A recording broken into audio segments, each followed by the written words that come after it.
السلام عليكم وأهلا بكم في فيديو جديد على قناتنا اللي ديما كتجيب لكم معلومات مفيدة وصحية. اليوم غادي نهضروا على دواء آخر اللي كيعرفوه بزاف ديال الناس، خصوصا اللي كيعانيو من التشنجات وآلام البطن. الدواء اللي غادي نهضروا عليه اليوم هو ميغاسفون. فشنو هو ميغاسفون؟ كيفاش كيخدم؟ شنو هي الاستخدامات ديالو؟ الجرعات، الطريقة الصحيحة للاستعمال، والموانع والآثار الجانبية ديالو. يلا جلسوا معنا مرتاحين، خذوا الوقت ديالكم حيت الفيديو غادي يكون مفيد بزاف. يلا نبداو. شنو هو ميغاسفون؟ ميغاسفون هو واحد الدواء اللي كيتستعمل في التخفيف من التشنجات والآلام اللي كتجي من تقلص العضلات في الداخل ديال الجسم، خصوصا البطن والجهاز الهضمي. هاد سباسون كيتكون من مادة فعالة اللي هي فلوغليسينول، اللي كتعرف بالتأثير ديالها المريح على العضلات الملساء. هاد النوع ديال العضلات كيتواجد في الأمعاء، المسالك البولية وحتى الجهاز التناسلي، وهذه علاش ميغاسفون كيكون فعال بزاف ديال الحالات. فكيفاش كيخدم ميغاسفون؟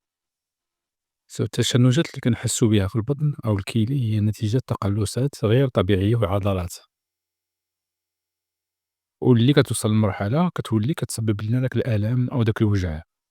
فميغاسفون كيخدم باش يرخي هاد العضلات وكيمنعها من استمرار التشنج، والنتيجة كتكون أن الآلام كيخف بالزربة والجسم كيحس بالراحة. أشنا هي الاستعمالات غالبا تاع ميغاسفون؟ هاد الدواء كيتستعمل في بزاف ديال الحالات، ومن بين الاستخدامات الشائعة: أولا آلام الجهاز الهضمي بحال الانتفاخ، الغازات أو حتى تقلصات الأمعاء اللي كتجي مع الخلول العصبي. ثانيا مشاكل المسالك البولية والكلى بحال المغص الكلوي اللي كيتسبب فيه الحصى أو التهابات المسالك البولية. آلام الدورة الشهرية، النساء اللي كيعانيو من تقلصات قوية خلال الدورة الشهرية غادي يلقاو راحة مع ميغاسفون. آلام ما بعد العمليات الجراحية، كيتستعمل للتخفيف من الآلام الناتجة عن التشنجات اللي كتوقع بعد بعض العمليات. كيفاش نستعملو ميغاسفون؟ ميغاسفون كيتوجد في عدة أشكال، وكل شكل عنده طريقة استعمال خاصة به. حنا غادي نهضرو غالبا على الحبوب تاع ميغاسفون. أولا الحبوب تاع ميغاسفون، والجرعة المعتادة هي حبة واحدة، 2 أو 3 المرات في النهار حسب الحالة، والأفضل تاخدو الحبوب مع كاس تاع الماء من ورا الماكلة. كاين التحاميل تاع ميغاسفون، هاد الشكل مخصص للنساء اللي مكيقدروش يشربو الدوا، بحال الناس اللي كيعانيو من التقيؤ. المهم الجرعة ديما خاصها تكون حسب نصيحة الطبيب أو الصيدلي، حيت كل حالة مختلفة على الأخرى. شناهي الفوائد تاع ميغاسفون؟ واش بصح ميغاسفون كيدير خدمتو؟ أكيد، وهنا بعض الفوائد الرئيسية ديالو. أولا فعالية سريعة، بزاف ديال الحالات الناس كيشوفوا تحسن ملحوظ في الألم بعد مدة قصيرة من الاستعمال.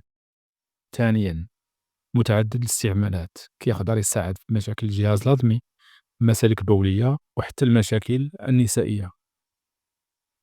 ثالثا آمن نسبيا، فمقارنة مع أدوية أخرى فميغاسفون ما كيسببش بزاف ديال الآثار الجانبية.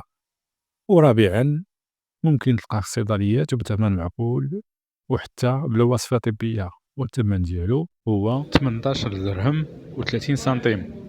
شنو هي الموانع والآثار الجانبية تاع ميغاسفون؟ رغم الفوائد الكبيرة ديالو كاينين بعض الحالات اللي خصنا نردو فيها البال. أولا موانع الاستعمال، إذا كنت كتعاني من حساسية تجاه المادة الفعالة، الأطفال الصغار خاصهم استشارة طبية قبل الاستعمال. والآثار الجانبية نادرا ما كيسبب طفح جلدي أو حكة، في بعض الحالات ممكن يسبب دوخة خفيفة أو إحساس بالغثيان. وهذه بعض الأسئلة الشائعة على هذا الدواء تاع ميغاسفون: واش يمكن نستعمل ميغاسفون بلا وصفة طبية؟ أكيد، ولكن من الأفضل تسول الصيدلي أو الطبيب، خصوصا إذا كانت عندك أمراض مزمنة. واش تمكن نستعمل ميغاسفون خلال الحمل؟ من الأفضل ما تستعملوش بلا استشارة طبية، خصوصا في الأشهر الأولى من الحمل. واش كيقدر يداوي القولون العصبي؟ هو ماشي علاج مباشر، ولكن كيخفف بزاف من التشنجات اللي كتجي مع القولون العصبي. نصائح إضافية: حاول تبعد عن الأكلات الدسمة والثقيلة إذا كنتِ كتستعمل ميغاسون، حيت هاد الأكلات كتزيد من تقلصات البطن. إذا كان الألم كيتكرر بزاف وما كيحيدش حتى مع الدوا، خاصك تشوف الطبيب في الحين.